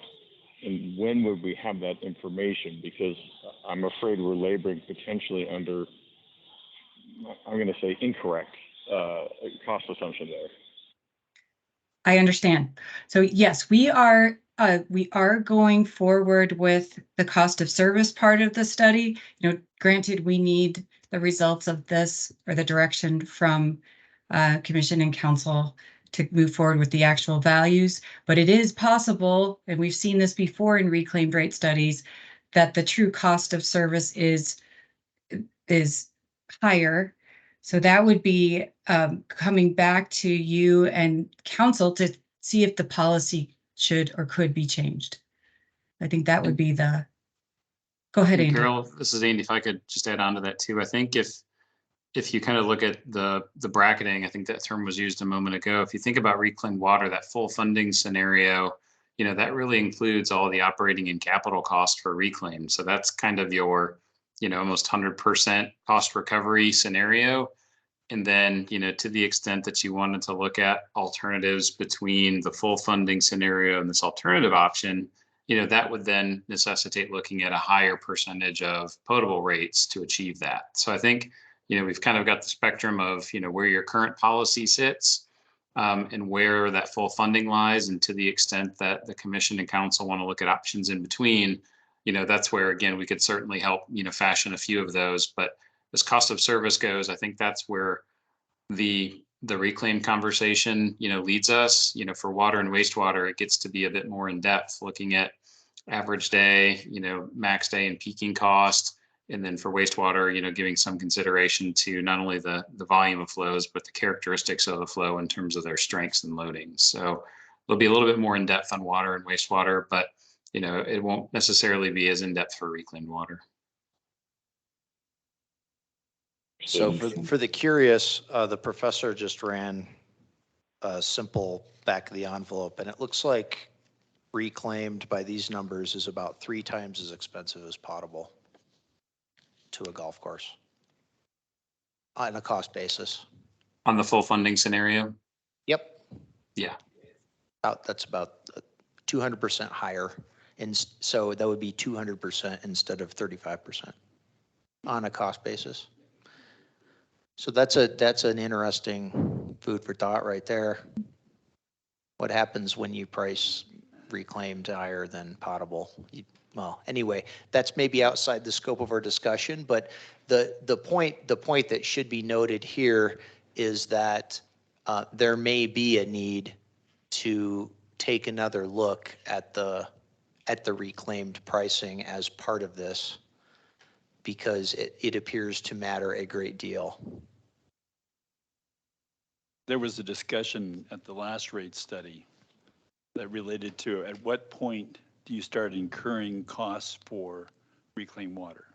At what point in the operation of producing that reclaimed water? And it's right along, it's been when it goes out the door, the only costs that are incurred are for transporting that reclaimed water to the user. Everything else is covered by us, the city.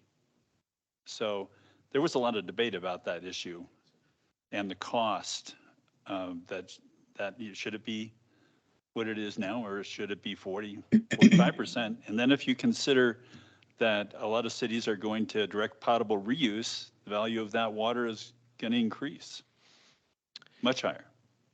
Yeah, DPR sets it at approximately 1-to-1, right?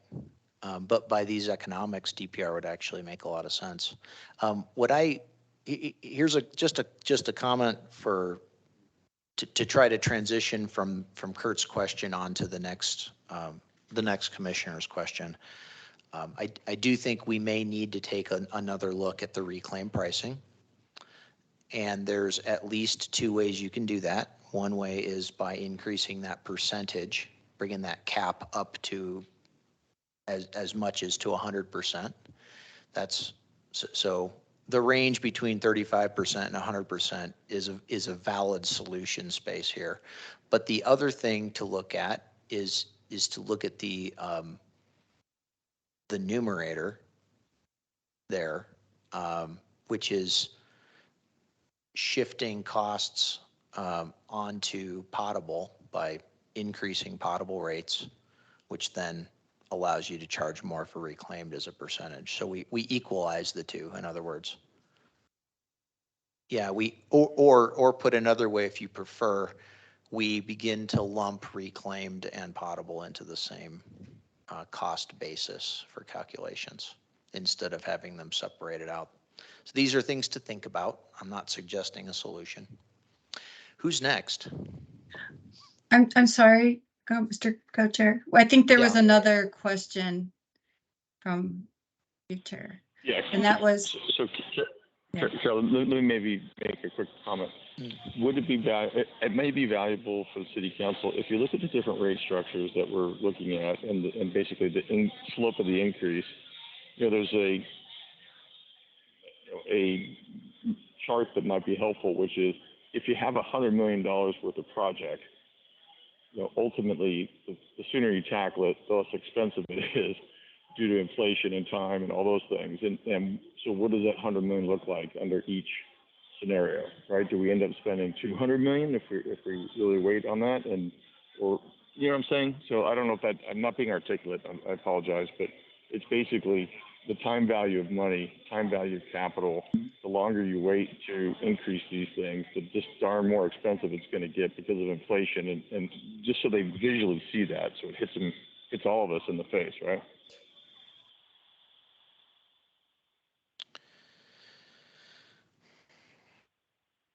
Mike, that was a comment, and we heard it, we noted it, Kurt, we noted that. So yes. So there's a bit of gambling there where you're gambling on how much things will increase in the future, because if things keep going steeply up, you want to do it as soon as possible. But maybe they level off. It's hard to say. You could have a deflation following severe inflation. I don't know. We have any bettors in the room? But that is something to think about, because that would, in a world where we actually see some modest deflation following massive inflation, not back to where it was for current rates, but maybe a little bit down, that argues more in favor of the alternative option, which backloads those projects, because it pushes the taxation, the fees back, and it would possibly also achieve lower costs in that world. But you're betting at that point. Just something to think about. Can I ask my questions? I'll try and keep it small.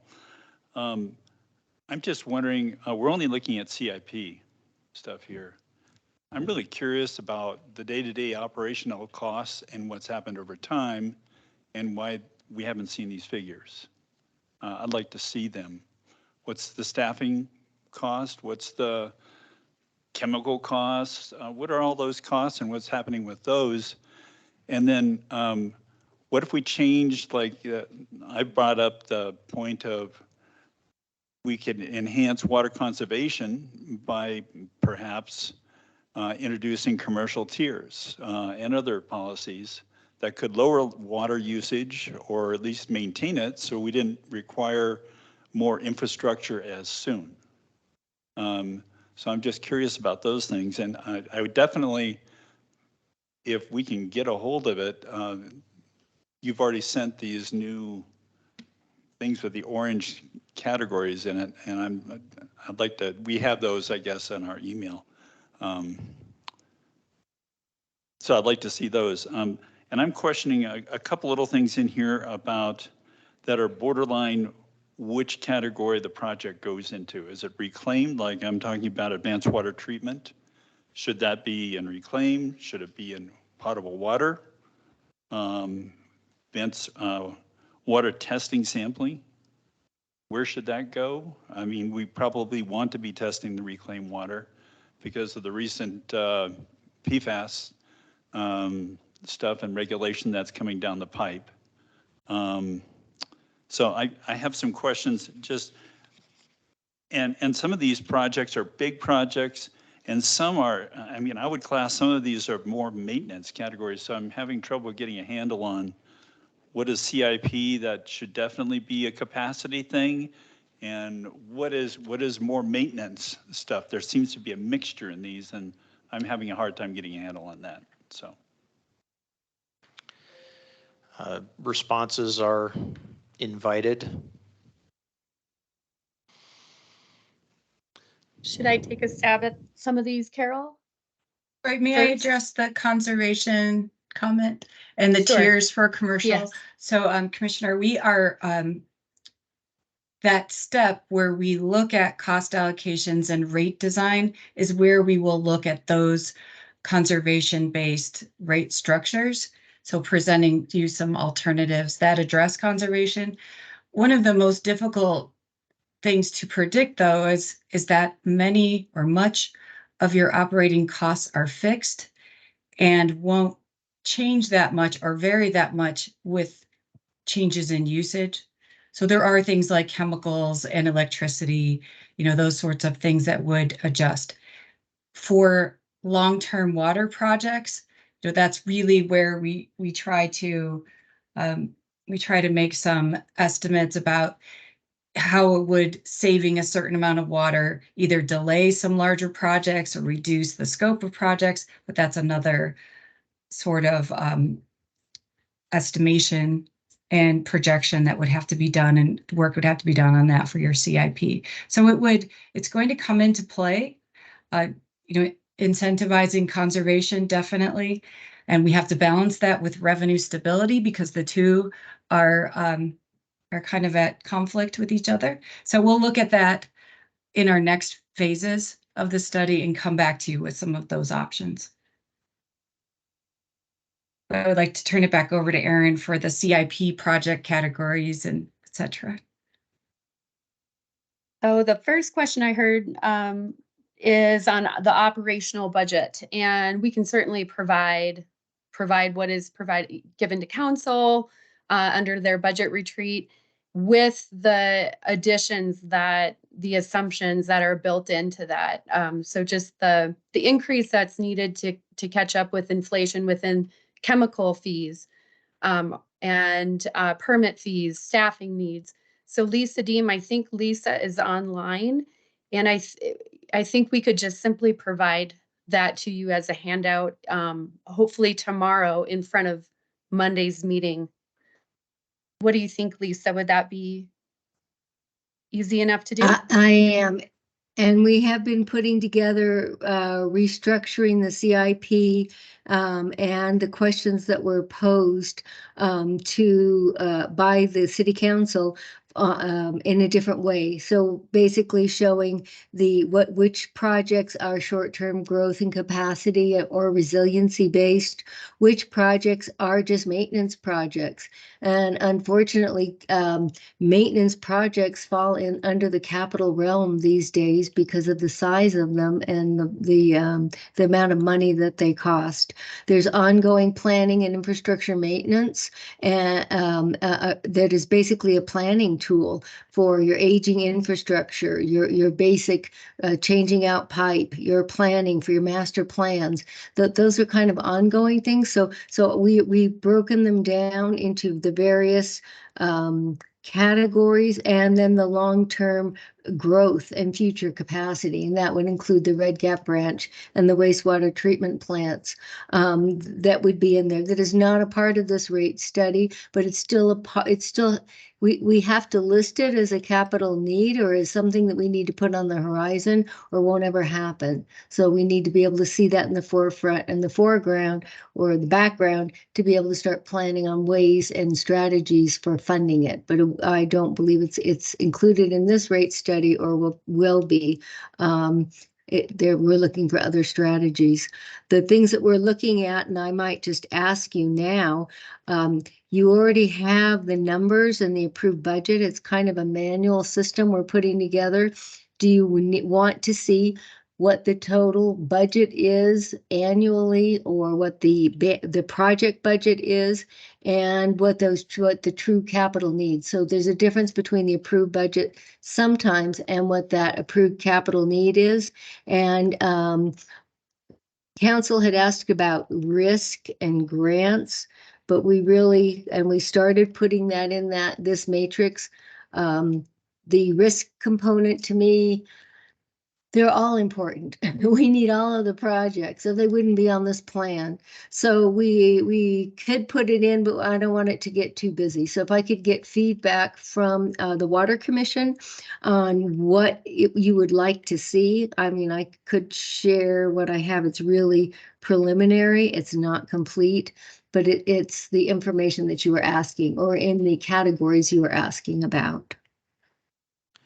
I don't want this to become a real burden upon the staff, but I think to break down simplistically, if Like when I ran the lab program for chemistry, I break it down according to staffing, chemicals, equipment, other things, and I would chart it over time. So I knew every year over a 10-year period what I was spending on stuff, so I could project what I would need. So I think the operation and maintenance cost and some of this, you could have a category with CIP that was directly related to replacing things that had to be replaced. That would be more maintenance to me, but it's under a capital project.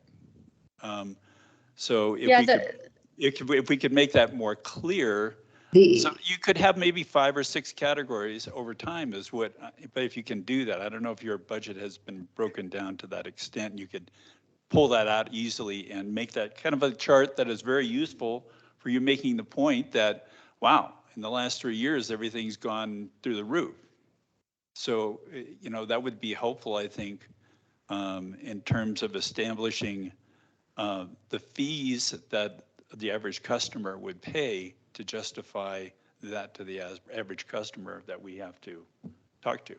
So when we started this rate study, the operations and maintenance costs were considered. There were some costs, and Carol will be able to build on that, but there were some costs that were higher, like chemicals, and other costs that we've had that had more than what the normal inflation rate was. And those numbers were incorporated into, I believe, all of these scenarios. And Carol can verify that. So that is in there, and I think I can let Carol talk about how they worked with our operation and maintenance needs at the very start before we started adding in the capital layer. Yes, thank you, Lisa. We did do that. We started with your actuals and for fiscal year 22 and your budget for 23. Then for 24 and going forward to 25, we included additional, that higher escalation for chemicals, utilities, and equipment maintenance. And then we looked at an additional FTE or full-time equivalent for some of the funds. And then everything else was escalated at 3.5%. Thank you. I was just curious at the magnitude compared to the CIP. We can get that for you. I can calculate that once we're done here, and we can get that back to Aaron to send out to you. Let me generalize that request. I think it would be really helpful. So what's being asked here is the question, what's big and what's small, right? Like what in the big picture, right? With all of these different types of costs, it would be nice to have a what's big and what's small kind of breakdown, so we know what to focus on. Because with a situation like this, we really need to focus on the big stuff. It's complicated. There's a lot of different variables, but only a few of them matter. So that's what I'd like to see. I would also like to see another couple things, please, if it's possible. I don't know about Red Gap Ranch. That one is still maybe floating out there pretty far in the future. But from what I understand, the Wildcat expansion is not exactly a long-term goal. This is something that needs to happen imminently. And I understand why it was left out of this CIP, but I would like to see at least a basic set of numbers that includes Wildcat Ranch. Don't call it CIP, maybe call it CIP plus Wildcat, or Wildcat Ranch. Did I say Wildcat Ranch? Wildcat, right. Not the ranch. You know, I just, no. Delete what I just said. That's confused. Fun name. I'd like to see CIP plus Wildcat expansion, please.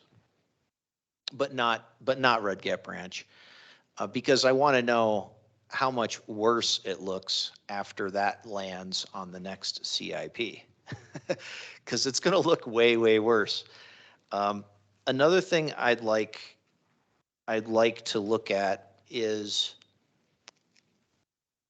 a breakdown where So, all right, this is on grants to set the table. We don't know how many grants we're going to be able to get, but you can imagine a world where all of this gets grant funded and where we only have to pay the matching cost. So you can play some hypotheticals like that, right? So what if we maybe a scenario where we got a lot more grant funding than we think in this assumption, but where we need to still come up with the match. And so that would be good news, but we have to plan on the match, right? So maybe some logic based on matching. And to do that, you would probably need adequate staffing to pull writing the grants and getting them out done. Indeed. Yeah, or a contractor that we hire to apply for all of them and manage them. That's an option as well. So maybe factoring that in, like maybe add another column here to the spreadsheet on what it would take to write a lot of grants and pay for their matches, just to give us a sense of what that would look like. Yeah. All right, who's next, or anybody else? Don. I'll go ahead and go because I have a question that kind of ties into what you were just asking about grants. Firstly, though, I want to make sure I understand this correctly. This particular rate and fee study is putting the entire burden of funding these capital improvement projects on the water users via their water bill or via some percentage of their water bill. And do I have that right? No, yeah, Carol, why don't you answer? Some of these projects are debt funded. The ratepayers are paying it back, but also some of these will be attributed to capacity fees. And So from new customers. Mhm. yeah. And that can change the examples that we were looking at today with the commercial, the impact to a commercial bill or a residential bill. It actually could drop that, I don't know, significantly, if that's a good word, Carol, but it will likely drop the impact that was presented today.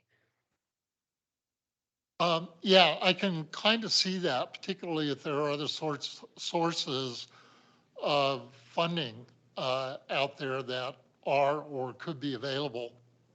One of the questions I have has to do with something that Carol mentioned early in her presentation, using a 1% growth rate as it relates to most of these figures.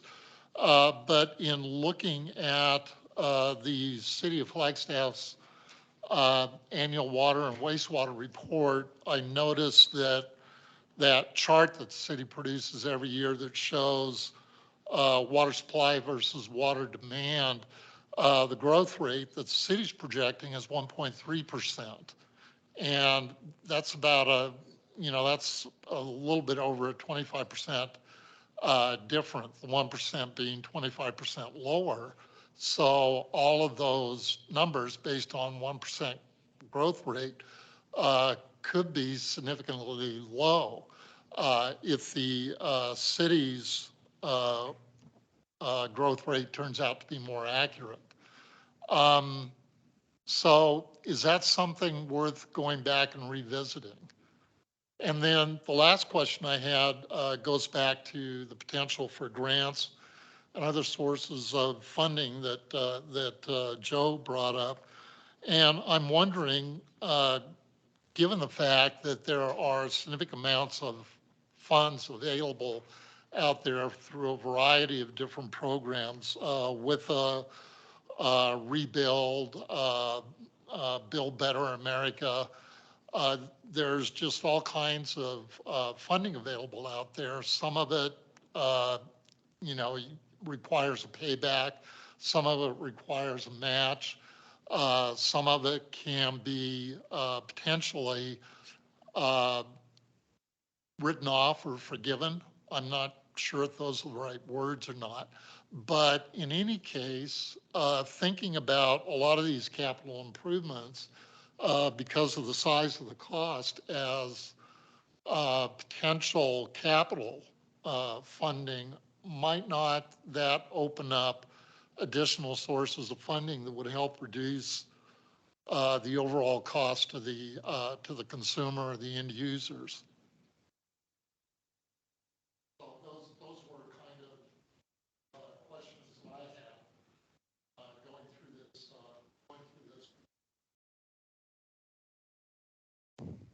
Erin, do you want Thank me you, to? Yeah, I mean, go ahead and then I'll add if I. Okay. Commissioner, if I could just speak to two of your points. So the growth rate that we're assuming of 1% annually is consistent with your finance department growth projections. We're also, we did run some sensitivity analyses where we increased that growth rate and decreased it. Not a lot, but I think we went up to 2% annual growth.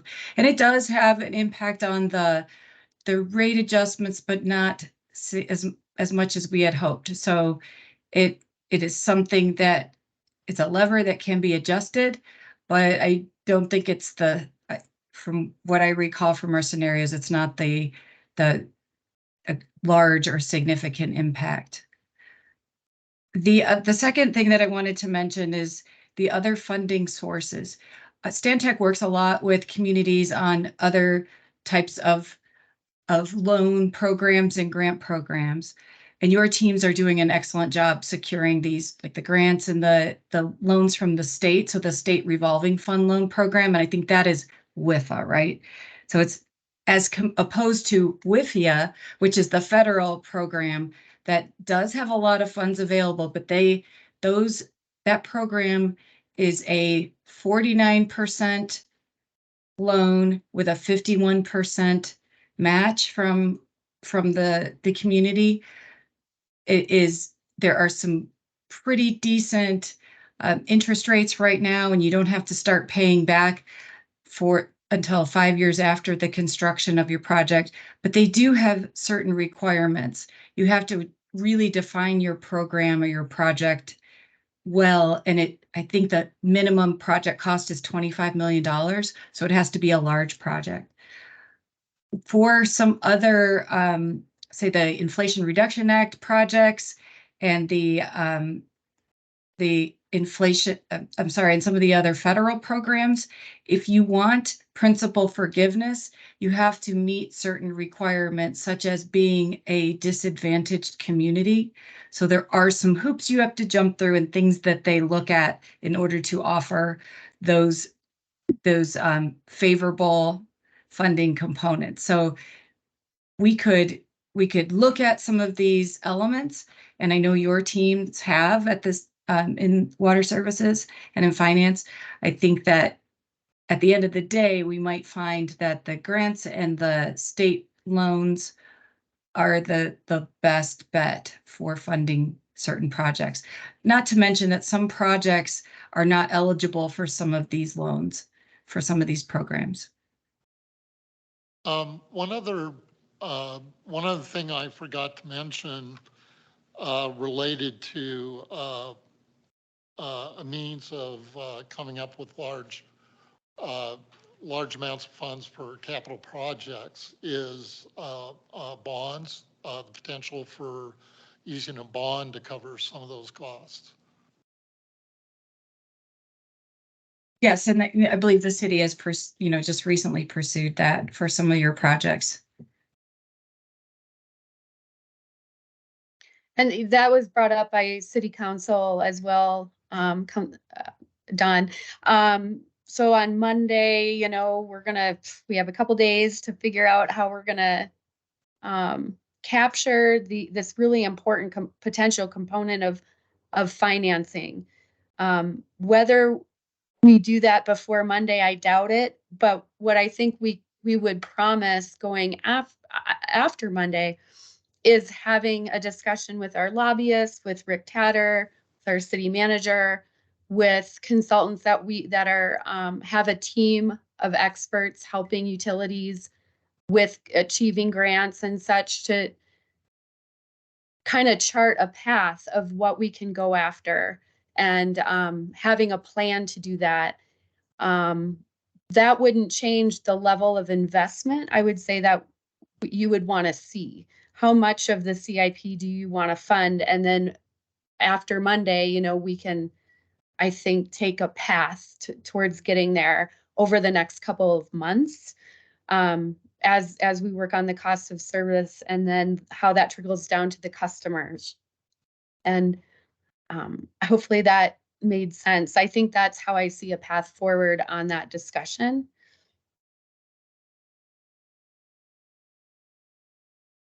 Thank you. Commissioner? We've been talking about mostly cost, infrastructure, building, and cost per year, per month. And I noticed on this residential rate comparison and the commercial rate, we're comparing to some, which was pointed out earlier by one of our commissioners, that we're comparing to places like Durango, which isn't even on the same plane. I think we're more comparable to the Valley because we have commercial and we are a desert. We pull it out of the ground most of the time, like they do. And how do, or has the city or our department done a study on the economic side? In other words, what are they charging compared to what we're charging, both commercial and for residential? Because we got the same customers. A lot of people live down there and they come up here for holidays, so they're looking at the same number for the price of water per month, depending on the size of the house and so on. But are we competitive, or do we have to be competitive? And is our pricing structure enough? Because that is definitely a resource that has to pay for this eventually. And I just thought maybe we should look at that. Yeah, if I could add to that, Mr. Dilday, you know, the Valley cities do benefit from economies of scale. So some of the communities are 100% on surface water from Central Arizona Project, for example. Others are primarily on groundwater. Some have also water supplies from SRP or all three. But there's an economy of scale there with, you know, all of the beneficiaries of CIP paying into that maintenance, for example. On the sewer side, there's this regional solids collection system, and utilities discharge their solids to that. It's the SROG, SROG. I don't know what that stands for. But that's an economy of scale. So we're kind of an island up here where we're having to do all of that infrastructure ourselves. And our neighboring communities, Belmont, Williams, Donny Park, I believe our water charges are lower than most of those, significantly lower, because they have a smaller customer base and they have large infrastructure needs. So I don't know if that is helpful. It would be hard, I think, for us to analyze, you know, the costs in the Valley compared to ours. I mean, we could do that if it was really helpful for making a decision, but it would just take us time to break down, you know, their costs because of the economies of scale. That's how I kind of see it, if that's helpful. Well, from a consumer's aspect, though, either commercial or residential, I was thinking that when somebody looks at their bill, whether it's $18 a month or $30 a month, is not that big a difference for water. I mean, but it is a pretty good difference for our income. And I think maybe we ought to be, we ought to make sure that we're getting enough, because it's going to be harder to move it up. And right now with the inflation, it makes sense to move it up. But at the same time, it should be commensurate with our competitors. That's what I'm looking at. Okay, And, sorry, I misunderstood. Also, like our reclaim, do we sell all our reclaim, or do we pump 90% of it back into the ground? And the same thing with the reclaim. The golf courses only use it like maybe 5 months up here. They don't have to water the rest of the time. And down in the Valley, they're using it 24/7, right? So I just thought maybe look at that we're being priced right, because that's what this survey is for, to price right. And it's perception more than, I mean, we have a lot of stuff we have to meet, but the consumer's perception is important. And I think we should be not cheaper and not more expensive, but on par with our competitors. That's all I'm thinking about.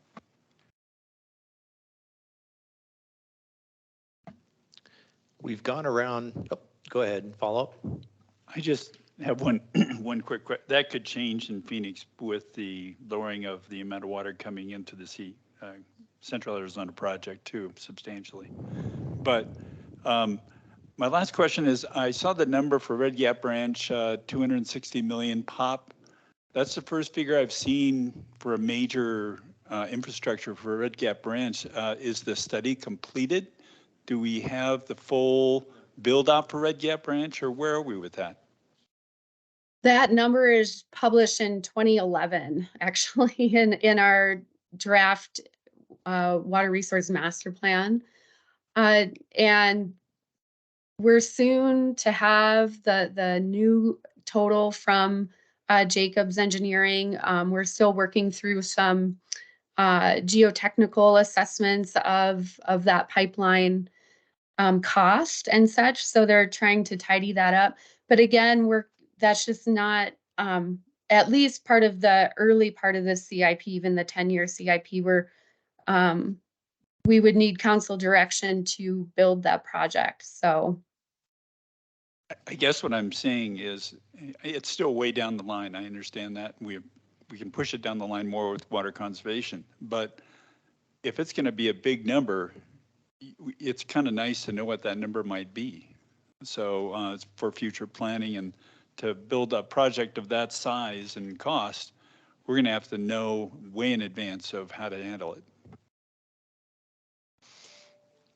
This is why I excluded a Red Gap Ranch from my request, because the numbers that we're sitting on are, yeah, they're so unclear at this point as to be useless, whereas Wildcat's a little bit more nailed down.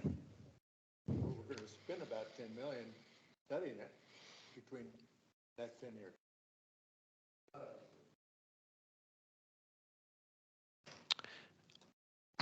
We've been around. Mr. Chair, may I address one quick thing? A question from Mr. Nauman. Yes, please. On PFAS testing, I just wanted to clarify the PFAS testing is occurring through the state, the Arizona Department of Environmental Quality. And the testing that we have in the CIP is more related to process testing or establishing baseline chemistry profiles as input into advanced treatment systems. So it's not necessarily seeing if we have PFAS in the water or not, it's informing a design. If I just thought that distinguishment might be important. No, I see that, Aaron. Thank you. Are there any other comments before we wrap this old business?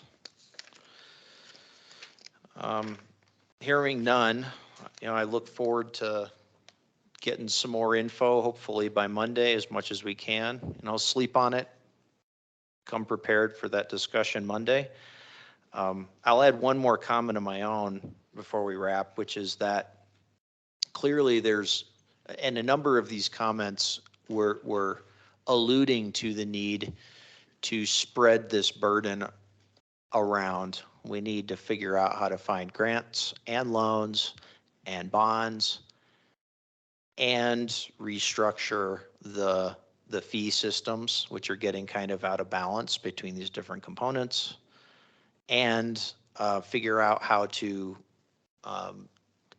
relieve the ratepayer in Flagstaff and shift some of the cost onto other types of payers, like sales tax payers or whatever. So I think we need to take all of that seriously in this conversation, because everything needs to be on the table. This isn't a small thing we're trying to solve.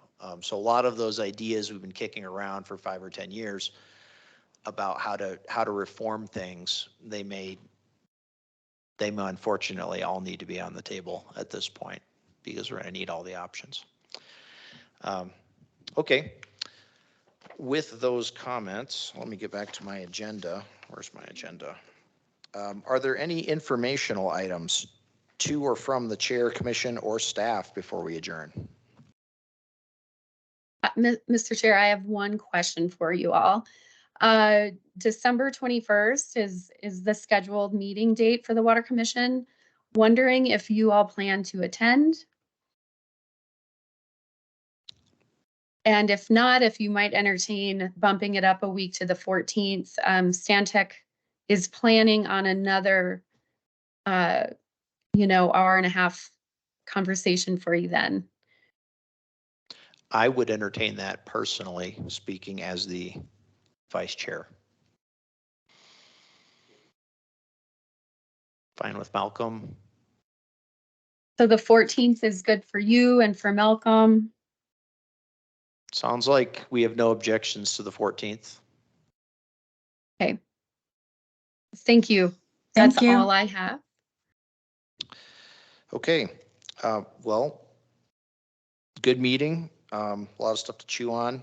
Let's call that a wrap and let's adjourn. I move to adjourn. Do we have a movement to adjourn? Do I need a movement to adjourn? I forgot. No motion to adjourn. Okay. No motion needed. We can just leave. Okay. Adjourned at 6:11 p.m. Thank you. See you Monday. See you Monday.